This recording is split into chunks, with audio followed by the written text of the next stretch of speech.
देश की सबसे पुरानी पार्टी कांग्रेस अब समाज के हर तबके को संगठन में बराबरी की हिस्सेदारी देने की दिशा में तेजी से आगे बढ़ रही है। पहले अनुसूचित जाति और अन्य पिछड़ा वर्ग के लिए एडवाइजरी काउंसिल बनी और अब अनुसूचित जनजाति वर्ग के लिए भी कांग्रेस ने बड़ी पहल की है। कांग्रेस एसटी विभाग के राष्ट्रीय अध्यक्ष विक्रांत भूरिया ने देश भर के 71 नेताओं को इस नई एसटी एडवाइजरी काउंसिल में जगह दी। इस काउंसिल में देश के अलग अलग राज्यों से आए आदिवासी नेताओं को शामिल किया गया है, जो अब आने वाले समय में जनजातीय समाज की आवाज कांग्रेस के शीर्ष नेतृत्व तक पहुंचाने का काम करेंगे। और दिलचस्प बात तो यह है कि इस काउंसिल में राजस्थान से भी 11 बड़े नेताओं को शामिल किया गया है। श्री मेवाड़ हेलीकॉप्टर मानसरोवर जयपुर लेकर आया है आपके लिए बहुत बड़ा उपहार।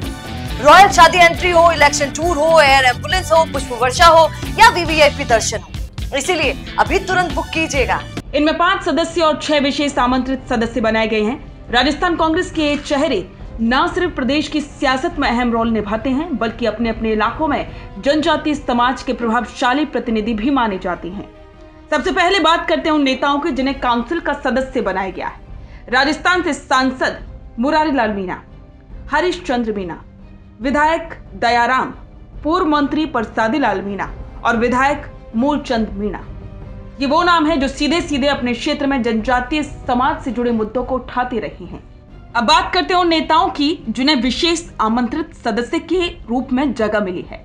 इनमें शामिल है पूर्व केंद्रीय मंत्री नमो नारायण मीणा, विधायक अर्जुन सिंह बामनिया, रामकेश मीणा, पूर्व सांसद ताराचंद भगोरा, राजस्थान के मंत्री रमेश मीणा और राम नारायण मीणा।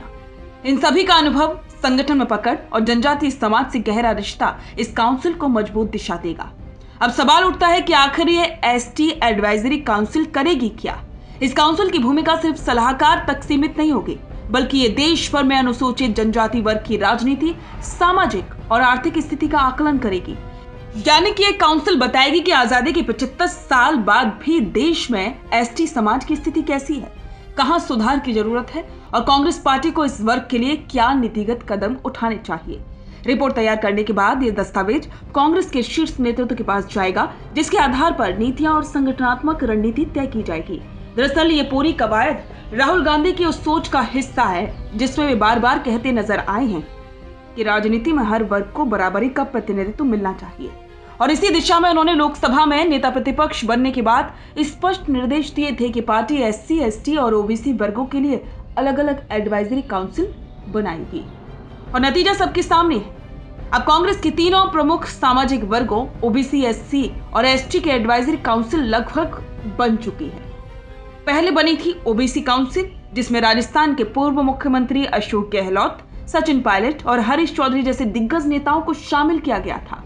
और इसके बाद बनी एससी एडवाइजरी काउंसिल, जिसमें नेता प्रतिपक्ष टीकाराम जूली और सांसद नीरज डांगी जैसे नाम शामिल किए गए। और अब तीसरी कड़ी में एसटी काउंसिल का गठन करके कांग्रेस ने साफ संदेश दे दिया है कि पार्टी आने वाले वक्त में सामाजिक प्रतिनिधित्व और सामाजिक न्याय की राजनीति को सबसे आगे रखेगी। खबरों के अनुसार जल्द ही राहुल गांधी इन तीनों काउंसिलों की एक संयुक्त बैठक भी बुला सकती हैं, जहां उन्हें जनता से जुड़े मुद्दों पर रिपोर्ट पेश करनी होगी। खास करके एसटी काउंसिल से उम्मीद की जा रही है कि वो जनजातीय इलाकों में शिक्षा, स्वास्थ्य, रोजगार, वनाधिकार और राजनीतिक भागीदारी जैसे मुद्दों पर स्पष्ट सुझाव देगी। आखिर वही इलाके हैं जहां आज भी विकास का सूरज पूरी तरह से नहीं पहुंच पाया है। झोंपड़ियों से लेकर जंगलों तक, स्कूलों से लेकर सड़कों तक, हर जगह अब भी सुधार की गुंजाइश है। ऐसे में कांग्रेस की एक कोशिश न सिर्फ राजनीतिक रूप से अहम है, बल्कि सामाजिक, आर्थिक दृष्टि से भी एक बड़ा कदम मानी जा रही है, क्योंकि एसटी समाज देश की कुल आबादी का लगभग 8.6% हिस्सा है। और इतने बड़े वर्ग की आवाज को अब कांग्रेस पार्टी एक संरचित मंच के जरिए सामने लाने की कोशिश कर रही है।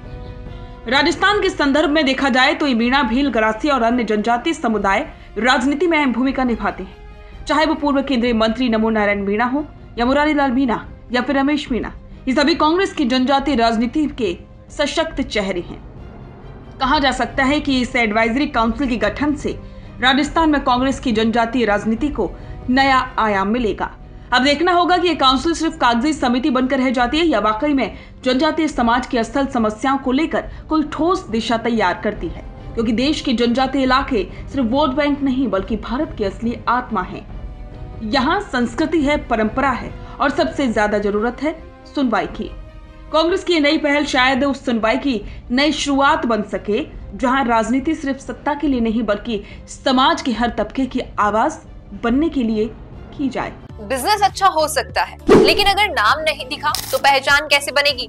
अब टेंशन छोड़िए, द फैक्ट इंडिया आपके बिजनेस को देगा वो पहचान जो पूरे राजस्थान में हर किसी तक पहुंचे। न्यूज चैनल पर विज्ञापन, पॉडकास्ट और प्रमोशन के जरिए आप सीधे 5 लाख सब्सक्राइबर और 10 करोड़ से ज्यादा व्यूज तक अपनी पहुंच बना सकते हैं। तो देर किस बात की, आज ही द फैक्ट इंडिया से जुड़िए और अपने बिजनेस को बनाइए हर घर का नाम।